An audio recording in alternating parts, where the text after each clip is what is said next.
The Capitol Hill Police exist for a single reason: to protect the Capitol, which is the home of our legislature, which is the heart of our democracy, our elected members of Congress.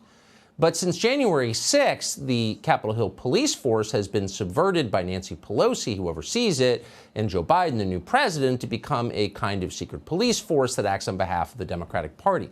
Think we're overstating that? We're not. Members of the Capitol Hill Police have been surveilling elected members of Congress, their staff, and visitors to their offices. Republican Congressman Troy Nehls of Texas said that Capitol Hill police officers entered his congressional office last year without his knowledge and then photographed confidential materials within the office. Now, if you haven't worked on Capitol Hill or around it, it's hard to overstate how completely out of bounds that is. In any other administration, under any other speaker, that would be considered a complete outrage. Now, it's just par for the course.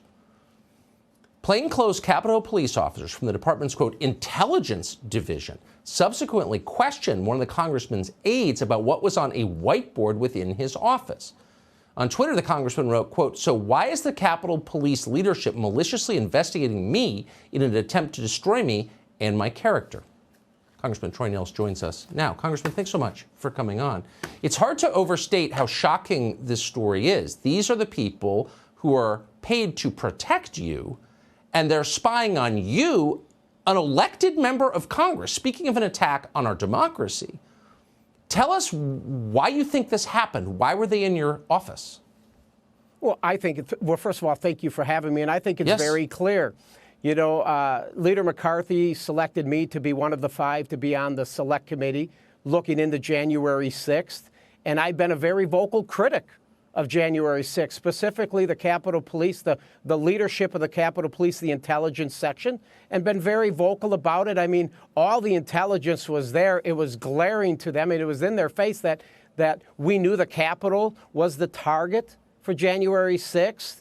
We knew that there were maps that were scattered throughout the whole city about the tunnels on January 6th. So all the intelligence was there. They knew the extremist groups were going to be there, and they did nothing with it. So I've exposed this, and I've been very vocal about it. I've been vocal, too, even on your program a few months back about the death of Ashley Babbitt and questioning why Lieutenant Byrd's investigation did not go to a grand jury. So this really doesn't surprise me, quite honestly. I'm being targeted right now, and I believe that Nancy Pelosi is weaponizing the U.S. Capitol Police to investigate me, to try to silence me, intimidate me, and quite honestly, to destroy me.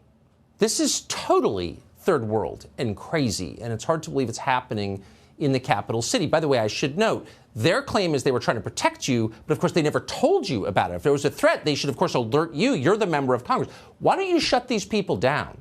How can you have Nancy Pelosi's secret police force in your office and no one shuts them down?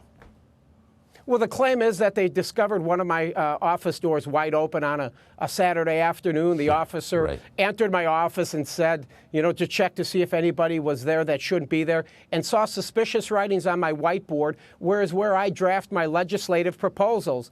A couple days later, I've got these secret agents from the Capitol Police knocking on my office door, questioning my staff, one of my staffers, as to the language on that board. Why was there body armor written on your board? Interrogating this staffer, asking him questions related to a handwritten map of the Rayburn office building, which is an office building for members of Congress, and the X on it. I mean, absolutely silly, absolutely ludicrous. Why were the Capitol Police inside my office investigating me? And I was under a criminal investigation. The chief of police, Manger, he's downplaying this, but I'm telling you, they're coming after anyone that has a dissenting point of view, anybody that doesn't agree with them. It happened to me, sir. I believe the NSA, it happened to you looking at your emails, text messages. Obama used the FBI to go after Donald Trump, Russia collusion, and we know how that turned out. So they're weaponizing these federal law enforcement agencies and intelligence agencies. We can't, it's making my heart beat faster. We can't put up, this is the red line that you can't tolerate in a free society. You cannot use federal law enforcement agencies to go after your political enemies, period. That's what they do in Africa. We cannot allow that here. obviously. I hope you get every one of these cretins fired. I mean it, too. Well, so, Congressman, the Office of Inspector General was in my office last week. He has agreed to do a study and an investigation, an independent investigation, and I feel good about that. We're going to get to the bottom of it. I hope you will. I hope you will. Thank you for joining us tonight. Thank you. God bless. God bless.